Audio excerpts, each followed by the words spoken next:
Exodus chapter 3 depicts the momentous encounter between Moses and God at the burning bush.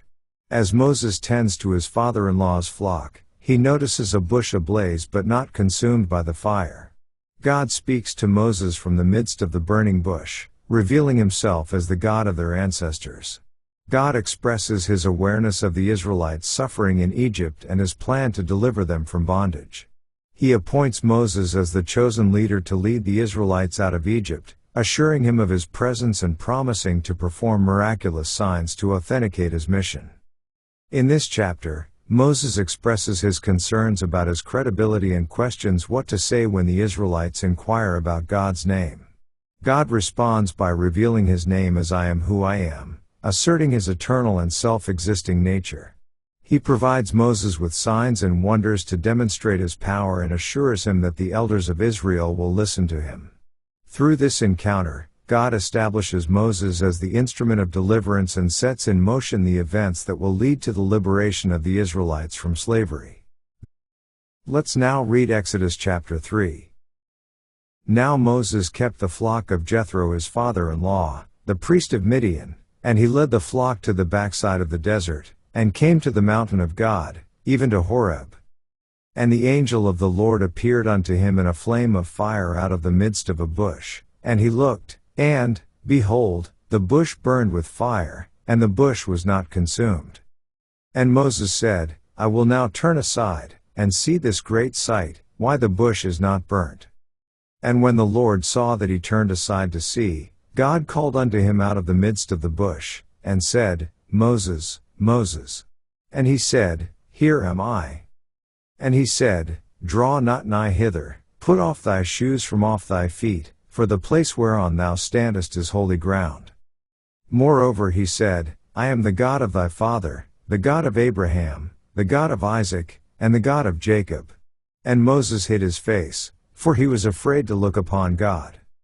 And the Lord said, I have surely seen the affliction of my people which are in Egypt, and have heard their cry by reason of their taskmasters, for I know their sorrows.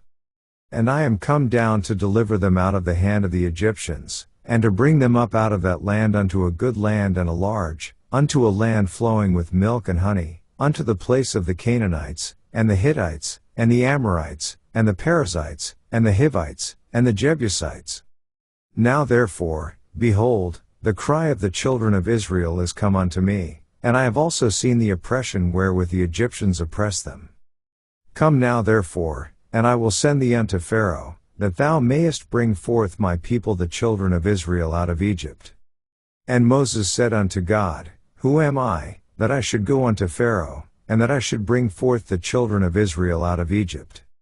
And he said, Certainly I will be with thee, and this shall be a token unto thee, that I have sent thee. When thou hast brought forth the people out of Egypt, ye shall serve God upon this mountain.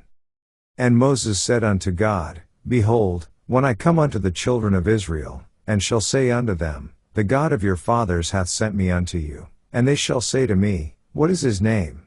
What shall I say unto them? And God said unto Moses, I am that I am. And he said, Thus shalt thou say unto the children of Israel, I am hath sent me unto you.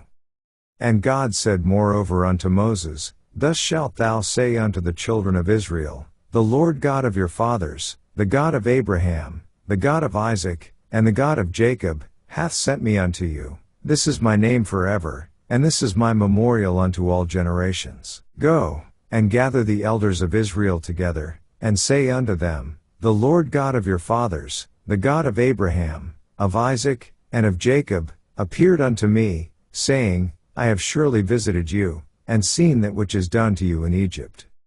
And I have said, I will bring you up out of the affliction of Egypt unto the land of the Canaanites, and the Hittites, and the Amorites, and the Perizzites, and the Hivites, and the Jebusites, unto a land flowing with milk and honey.